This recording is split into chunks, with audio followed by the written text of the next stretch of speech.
2025년 1월부터 8월까지 8달 동안 우리나라에서 프랜차이즈 사업을 시작하겠다며 등록한 신규 브랜드는 997개에 달했습니다. 올해 들어 매달 최소 100개 이상의 신규 프랜차이즈 브랜드가 새로 가맹점을 모으기 시작한 겁니다. 미국의 프랜차이즈 브랜드 수는 3,000에서 4,000개 사이로 알려져 있습니다. 근데 2024년 기준 공정위에 등록된 우리나라 프랜차이즈 브랜드 수는 무려 12,377개입니다. 미국 인구가 우리보다 약 6.65배 많은데 프랜차이즈 브랜드 숫자는 오히려 우리나라가 미국보다 3배에서 4배 가까이 많다는 겁니다. 이게 모든 비극의 시작입니다. 우리나라 프랜차이즈 업계를 표현하는 단어는 난립과 혼탁이 제일 적절할 것 같습니다. 한국은 미국, 일본보다 경제 규모가 작고 프랜차이즈 산업 역사도 짧아요. 하지만 브랜드 숫자 면에서는 두 나라를 훌쩍 뛰어넘는 세계 1위의 프랜차이즈 공화국입니다. 근데 세계 1위가 좋은 게 아니죠. 프랜차이즈 브랜드가 많다는 건 무슨 뜻일까요? 브랜드 만들기 쉽다, 혼탁하다, 영세하다, 빨리 망한다.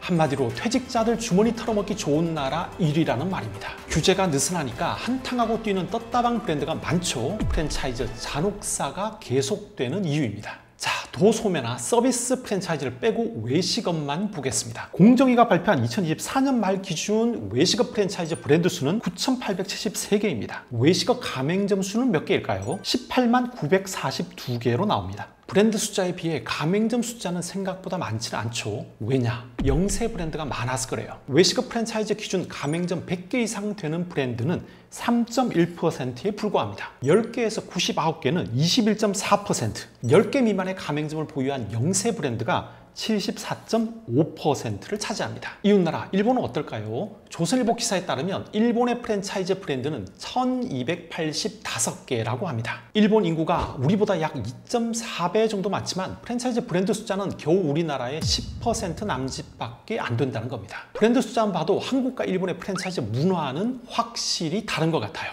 오늘은 오랫동안 일본에 살고 있는 김정은 박사님과 함께 일본의 대표적인 외식 프랜차이즈 기업 코코 이치방야의 독특한 시스템에 대해 알아보겠습니다. 우리나라 프랜차이즈 시가총액 1위 기업 더본코리아와의 결정적 차이점은 무엇이고 우리가 배울 점은 없는지 알아보겠습니다. 일본의 프랜차이즈는 언제 처음 시작했나요? 1963년에 더 스킨이라는 청소업체와 그 다음에 후지야라는 과자점 레스토랑 운영하는 업체가 있는데 이 두 군데가 가장 일본 최초의 프랜차이즈라고 알려져 있습니다. 일본에서 프랜차이즈가 본격적으로 확산된 계기가 있었나요? 1969년에 자본 자유화가 되면서 70년대부터 외국계 자본이 많이 들어오게 돼서 KFC라든지 맥도날드 같은 업체들이 들어와서 일본 사회에 프랜차이즈 업체가 많이 확산되었다고 알려져 있습니다. 우리나라와는 다른 일본 프랜차이즈만의 특징이라면 어떤 게 있을까요? 일본의 프랜차이즈의 가장 큰 특징은 가맹점이 법인인 경우가 훨씬 많다는 얘기예요. 개인보다 법인 가맹점을 선호하는 업체도 많고요. 우리는 법인만 모집합니다 하는 프랜차이즈 본부가 1998년에는 50% 정도였는데 2022년에는 70%까지 늘어났다고 합니다. 그러니까 예를 들어서 KFC, 켄터키 후라이드 치킨의 경우는 법인 가맹점만 모집하고 있다고 합니다. 개인이 하고 싶어도 할 수가 없네요. 네. 기업이 신규 브랜드를 만들어서 프랜차이즈 사업에 진출해 볼까 검토하는 경우는 많이 봤어요. 우리나라에서는 다들 본사가 되려고 하지 가맹점을 해볼까 생각하는 회사는 별로 본 적이 없어요. 근데 일본은 오직 법인 가맹점만 모집하는 프랜차이즈 본사가 70%라니 놀랍습니다. 그 이유가 무엇일까요? 프랜차이즈 본부가 일단 단기간에 많은 가맹점을 늘려서 돈을 벌자 하는 마음보다는 가맹점 수에 그렇게 연연하지 않고 더 안정되고 믿을 수 있는 업체를 선호하는 것 같아요. 개인보다 법인이 자금력도 인재 확보도 더 안정성이 있고 또 융자 같은 것도 개인보다는 법인한테 더 융자가 잘 되는 거잖아요. 그러면 법인들이 주로 프랜차이즈로 가맹을 한다면 우리나라처럼 본사와 가맹점의 관계가 이렇게 갑과 을의 관계가 아니라 조금 대등한 관계라고 봐도 되겠네요. 네, 이거에 대해서 논문을 쓴 사람도 있는데, 예를 들어, 개인과 프랜차이즈 본부는 어쩔 수 없이 위아래의 권력 관계가 생기게 되는데, 이거는 한국뿐 아니라 영어권 프랜차이즈 산업도 그렇다고 해요. 그런데 일본의 경우는 법인 가맹점이 많으니까 동반자 관계라고, 그래서 권력이 대등하다고 많이 말들 하고요. 그러다 보니까 멀티 프랜차이즈, 메가 프랜차이즈라는 그 존재가 있다고 합니다. 일본은 중소기업이나 부동산을 보유한 작은 기업이 안정적인 프랜차이즈 브랜드를 선택해서 법인 가맹자가 되는 경우가 많다고 합니다. 경영 전략 차원에서 혹은 자산 배분이나 보유 부동산 활용 차원에서 기업이 본사를 골라서 가맹점이 된다는 겁니다. 예를 들어 썬파크라는 회사는 10개 이상 프랜차이즈 브랜드 가맹에서 65개의 점포를 직접 운영하는 회사입니다. 이 회사는 원래 독자적으로 두세 개의 레스토랑을 직접 운영했는데 1992년 적자로 어려움을 겪었습니다. 이때 경영 위기의 돌파구로 프랜차이즈 가맹을 선택해 흑자 전환에 성공했답니다. 이때부터 마치 투자 자산 포트폴리오 구성하듯이 다양한 프랜차이즈 브랜드와 가맹 계약을 맺었고 지금은 65개 점포를 운영하는 멀티 브랜드 메가 프랜차이즈 회사로 성장했어요. 일본의 프랜차이즈 브랜드들이 오래 지속되고 안정적이기 때문에 가능한 전략이죠. 일본 프랜차이즈 회사들이 활용하는 여러 가지 제도들 중에서 우리나라에도 좀 도입을 하면 괜찮겠다, 좀 본받을 만한 사례다 이런 게 있으면 좀 알려주십시오. 프랜차이즈라는 건 어쩌면 그 진입하기가 되게 쉽다고 모두들 생각하고 있잖아요. 프랜차이즈 본부의 힘을 빌려서 내가 그 오너가 돼서 사업을 하면은 쉽게 돈을 벌 수 있다는 인상을 받는데 일본의 경우는 일단 준비를 많이 하는 것 같아요. 예를 들어서 한국에도 있으면 좋겠다 싶은 그런 시스템은 일본의 코코 이치방야라는 카레 체인점이 있는데요. 카레만을 전문으로 하는 체인점 중에는 독보적으로 위에 있는 아주 큰 업체인데요. 그 업체의 경우는 그냥 일반적으로 프랜차이즈 모집을 안 한다고 해요. 제가 그냥 하고 싶다, 찾아간다고 해서 할 수 있는 게 아닌가요? 돈이 있어서 내가 내겠습니다고 해서 낼 수 있는 게 아니라 블룸이라고 영어로의 개화한다는, 꽃을 피운다는 그 블룸 시스템이라고 해서 일단 코코 이치방야라는 회사의 사원으로서 들어와서 아주 밑에서부터 지점 한 매장의 작은 일부터 시작해서 점점 등급을 나눠서 그 등급을 다 클리어해야만 독립할 수 있는 자격이 주어진다는 그런 시스템을 지금 활용하고 있다고 하거든요. 블룸 시스템만으로 그러면 신규 가맹점이 충당이 되는 건가요? 프랜차이즈를 모집하고 있다고 해요. 정직원으로 입사해서 안정적으로 월급을 받으면서 매장 운영의 노하우를 여러 지점에 걸쳐 다 배운 다음에 나 독립하겠습니다. 자격이 갖춰지면 신청할 수 있다는 거네요. 네, 그렇습니다. 그러면 직원들은 굉장히 동기부여도 되고 정말 나 열심히 해봐야겠다는 생각이 들겠네요. 그 9단계를 거쳐서 독립을 할 수 있는 퍼센테이지라고 할까요? 그것 전체의 10% 정도라고 해요. 그러니까 그렇게 쉽게 누구나 독립할 수 있는 건 아니라고 합니다. 우리 가맹점 내고 싶으면 입사해라. 그리고 노하우를 정말 잘 배우고 훈련을 받아라. 9단계를 다 거쳐라. 이걸 다 클리어하면은 자격이 주어진다. 네, 맞습니다.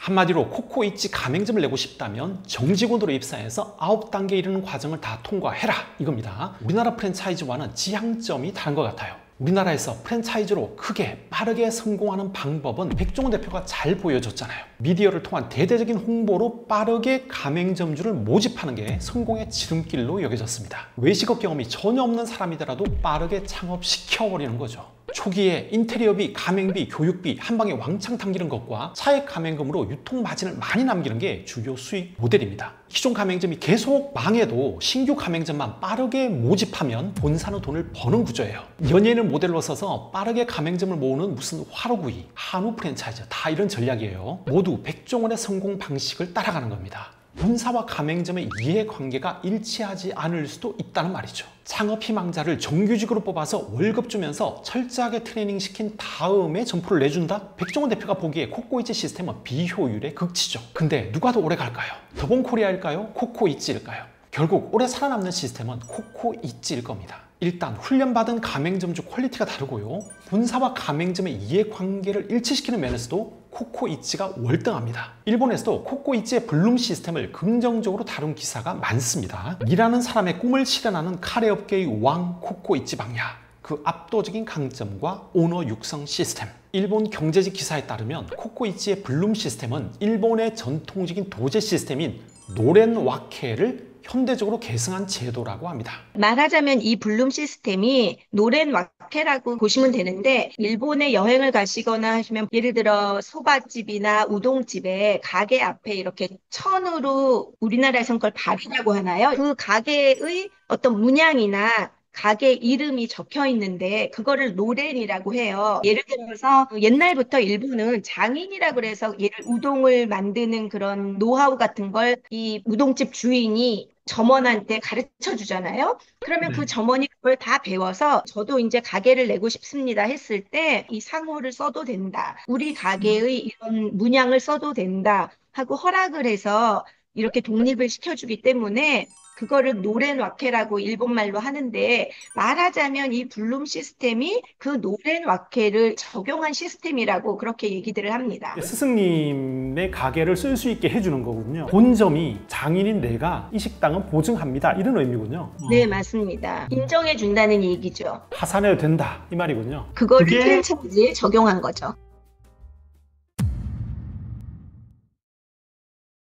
코코 이치방야 가맹점을 내고 싶어서 입사했고 블룸 시스템을 통해 9단계를 다 통과했어요. 자, 그럼 창업 비용은 얼마나 들까요? 2019년 기사에 따르면 28평 38석 기준으로 코코이치 평균 창업 비용은 총 3,176만 원이 듭니다. 우리 돈으로 약 3억 원 정도입니다. 세부 항목을 보면 가맹금 30만 원, 가맹 보증금 146만 원, 인테리어 및 집기, 설비 투자에 2,400만 원, 물건 취득비 500만 원 등입니다. 가맹금은 모든 가맹점이 본사에 처음 납부해야 하는 브랜드 입장료 같은 돈이에요. 본사 브랜드와 로고를 사용하는 대가죠. 코코이치는 30만 원을 받습니다. 보증금은 우리나라 프랜차이즈의 계약 이행 보증금 같은 거예요. 계약 위반이나 물품 대금 미납에 대비해 맡겨두는 돈이죠. 코코이치는 146만 원이에요. 이건 계약을 종료하면 돌려받을 수 있는 돈입니다. 인테리어 및 집기, 설비 투자 비용이 2,400만 원이니까 우리 돈 약 2억 2,600만 원입니다. 이게 제일 큰 비중을 차지하네요. 물건 취득비는 가게 자리를 얻는 데 들어가는 총 비용이에요. 일본에서는 부동산의 물건이라고 한답니다. 물건 취득비는 점포보증금 더하기 중개수수료 더하기 레이킹이라고 합니다. 중개수수료는 부동산한테 임대인과 임차인 양쪽에서 다 줘야 하고요. 레이킹이란 비용이 독특한데 레이킹은 점포를 빌려준 집주인에게 점포 얻는 사람이 고맙다고 주는 돈이랍니다. 좀 신기하네요. 코코이치의 물건 취득비, 즉 가게 얻는 비용은 다 해서 평균적으로 500만 원 정도 든다는 거죠. 2019년 기사에 따르면 이렇게 다 합해서 3,176만 원, 우리 돈으로 약 3억 원 정도가 든다는 건데 일본의 물가 인상을 고려하면 지금은 좀 올랐을 것이고 매장 크기에 따라서도 비용 편차가 클 겁니다. 어쨌든 괜찮은 입지에 코코이치 점포를 내려면 어느 정도 자본력이 있어야겠죠. 만약 본사가 요구하는 9단계를 통과해서 독립 조건은 되는데 점포를 낼 만한 자본은 없다. 그러면 코코이치를 창업할 방법은 없는 걸까요? 코코이치방야의 블룸 시스템을 좀 칭찬하면서 쓴 기사들을 보면 가게를 운영할 토지나 프랜차이즈를 시작할 비용이 없어도 의욕만 있으면 독립이 가능하다고 나와 있는데요. 내가 돈이 하나도 없어도 코코이치방야 본사에서 채무 보증을 받아서 은행에서 돈을 융자 받아서 가게를 차릴 수가 있다는 얘기죠. 그러면 독립하려면 평균적으로 어느 정도 걸립니까? 가장 짧게는 2년 만에 독립하는 사람도 있고 보통 평균적으로는 5, 6년 정도라고 합니다. 대신 한 10년 걸려도 독립하지 못하는 사람도 있는데 그렇다고 해서 나가라고 하지는 않으니까 10년이 지나도 내가 포기하지만 않고 열심히 하면 인정받으면 독립할 수는 있다고 합니다. 보내주신 데이터를 제가 보겠습니다. 블룸 시스템으로 독립한 사람들의 36.9%는 5, 6년이 걸렸다. 이게 제일 많은 그룹이고 그 다음으로 많은 그룹이 7, 8년 걸렸다. 18.6%. 세 번째로 많은 그룹은 11년, 12년 근무 후 독립할 수 있었다. 이렇게 나와 있네요. 나이 제한도 있을 것 같아요. 일단 입사는 45세라는 연령 제한이 있습니다. 그러니까 45세가 넘으면 이 블룸 시스템이라는 걸 이용할 수가 없는 거죠. 정리해 볼게요. 1. 일본의 대표적인 카레 프랜차이즈 코코이치 방야는 원한다고 해서 누구에게나 가맹점을 내주지는 않는다. 2. 가맹점 오너가 되는 방법은 딱 하나, 45살보다 적은 나이에 코코이치에 입사해서 블룸 시스템을 통해서 9단계를 통과하는 것이다. 3. 블룸 시스템은 일본의 전통적인 노렌와케 제도를 프랜차이즈에 도입한 것으로 우리나라 가맹본부도 참고할 만하다. 일반적으로 일본에서 코코이치 오너가 되면 연수입 1,000만 원이다 라는 말이 있었나 봅니다. 요즘은 원재료 값이 많이 올라서 실상은 그렇지 않다 이런 글들도 많이 보인다고 합니다. 코코이치의 블룸 시스템이 착취 비즈니스인 프랜차이즈 업계에서 가장 우수한 시스템이다 라고 평가한 기사도 눈에 띕니다. 코코이치는 노동시간이 길다는 없다는 것과 워낙 엄격해서 도중에 그만두고 나가는 사람이 많다는 비판도 나오고 있다는데요. 다 떠나서 코코이치 오너가 되겠다는 꿈을 가진 직원들 입장에서는 확실한 동기부여가 될 시스템입니다. 코코이치방야 총 가맹점 숫자하고 그중에서 직영점은 몇 개 정도 되는지 궁금합니다. 코코이치방야가 2025년 2월 기준으로 전체 1,480개의 매장을 가지고 있는데요. 그중에서 국내 직영점은 149개 점포, 해외 점포는 216개, 그리고 프랜차이즈 점포는 1,115개라고 합니다. 코코이치방야 해외 점포 216개 중에는 직영도 있고 직영이 아닌 것도 있습니다. 해외 직영점 비율은 통계를 못 찾겠네요. 자, 일본 국내에서만 보면 총 점포 1264개 중에서 직영점이 149개입니다. 약 11.7%가 직영점으로 운영되는 거죠. 해외에서 지속적으로 잘 나가는 프랜차이즈 브랜드들을 보면 오랫동안 잘 운영되는 직영점이 많다는 공통점이 있습니다. 미국에는 코코이치보다 훨씬 직영점 비율이 높은 대형 프랜차이즈 브랜드들도 많죠. 반면에 우리나라 프랜차이즈 시가총액 1위 기업 더본코리아는 어떨까요? 대표 브랜드 백다방은 올해 상반기 기준 점포 1,819개를 운영 중인데 직영점은 단 2개뿐입니다. 홍콩 반점과 한신포차는 아예 직영점이 하나도 없습니다. 직영점 운영 수익률이 높다면 당연히 직영으로 많이 했겠죠. 우리가 직영으로 운영하는 데는 이렇게 잘 됩니다 보여주면 가맹점 확보에 도움이 되지 않겠습니까? 본사도 직영점을 제대로 운영할 자신이 없으면서 신규 가맹점 확보에만 열을 올리는 건 정말 무책임한 짓입니다. 그럼 코코이치방야의 폐업률은 얼마나 될까요? 코코이치방야가 자신들이 독립시킨 그 가맹점이 얼마나 경영을 잘하고 있는지를 이제 자랑 삼아서 얘기를 하는 게 지난 10년간 그 독립한 오너들이 폐업하지 않고 경영을 안정적으로 계속하고 있는 비율이 91%나 된다. 이거를 가장 장점으로 들고 있습니다. 블룸 시스템 통해 가지고 신장 개업한 창업한 그런 점포들이 최근 10년간 91%나 계속 유지가 되고 있다. 매우 높네요. 지속적으로 안정적으로 경영을 잘 할 수 있도록 그 시작하기 전에 미리 경영 노하우를 충분히 알 수 있도록 하는 그거를 자기들의 이 프랜차이즈 사업의 가장 큰 장점으로 뽑고 있고 그게 바로 코코이치방야의 점주들이 망하지 않는 비결이다 이렇게 말하고 있습니다. 되게 그냥 안정적으로 정규적으로 일하면서 돈을 벌면서 독립할 수 있는 꿈도 갖고 있고 내가 큰 돈을 벌 수 있다는 목표가 있으니까 더 열심히 일할 테고 회사가 잘 될 수밖에 없을 것 같은데 자, 그러면 코코이치방야 실적이 그러면 어느 정도 되는지가 굉장히 궁금하거든요. 네, 본사 기준으로 매출은 610억엔 그리고 영업이익은 49억엔 정도입니다. 2025년 2월에 발표된 자료고요. 그러니까 우리 돈으로 치면 매출액이 5,740억 원, 영업이익은 461억 원이라고 할 수 있겠죠. 2024년 기준 더본코리아의 매출액은 4,643억 원, 영업이익은 360억 원입니다. 우리나라 프랜차이즈 시가총액 1위 기업 더본코리아가 정점이었을 때보다 코코이치방야가 매출은 약 24%, 영업이익은 28%나 더 많습니다. 영업이익도 꾸준히 우상향이에요. 안정성과 성장성 두 가지를 다 잡았어요. 올해 상반기 더본의 매출은 크게 줄었고 영업이익은 적자로 전환했습니다. 상장 시기에 맞춰 정점을 찍고 하락하는 전형적인 피크 아웃 상황이죠. 근데 더본코리아의 가맹사업 매출 비중이 85% 이상입니다. 코코이치의 블룸 시스템 같은 자신만의 지속 가능한 프랜차이즈 시스템을 만들어내지 못한다면 앞으로도 하락 추세를 돌리긴 어려울 겁니다.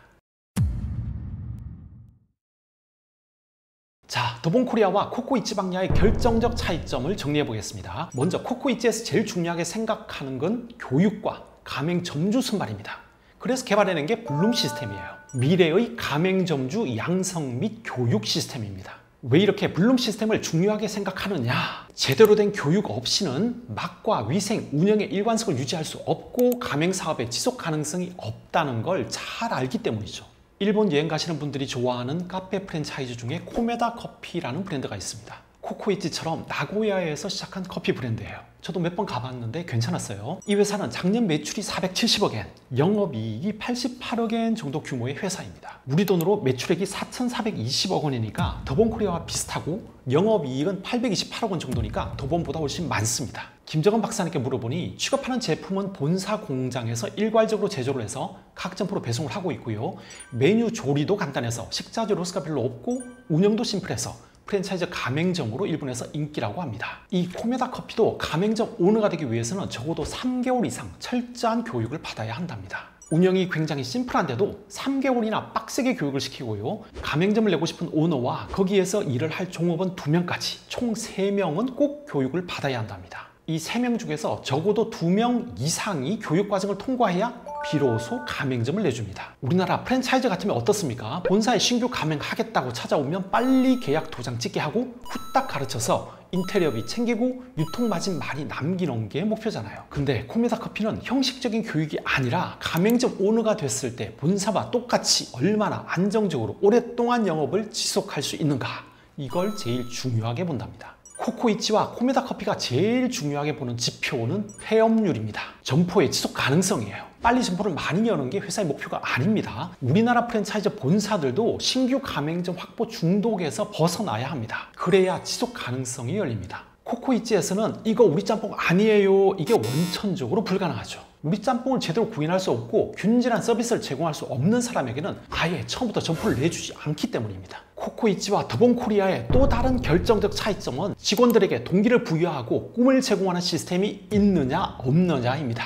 왜 우리나라에는 세계적인 프랜차이즈 브랜드가 안 나올까요? 왜 우리나라 대형 프랜차이즈는 상장만 하면 꼬꾸라질까요? 확실하게 동기부여가 된 최고의 직원과 가맹점주를 보유할 시스템을 만드는 회사가 없기 때문 아닐까요? 우리나라에서 가맹 사업으로 커진 회사들은 대부분 스스로 무너졌어요. 근데 일본의 코코이치는 노렌와케 제도를 발전시킨 특유의 블룸 시스템으로 지속 가능한 방법을 찾아냈습니다. 사실 김정은 박사님 인터뷰를 2달 전에 했습니다. 근데 이 영상을 낼까 말까 계속 고민했던 건 코코이치방야가 우리나라에 들어와서 가맹점을 모집하고 있다는 걸 인터뷰하고 나서 알게 됐기 때문이에요. 오해하지 마십시오. 가맹 권하는 거 절대 아닙니다. 코코이치가 한국에서도 일본처럼 블룸 시스템을 적용할 리도 없고요.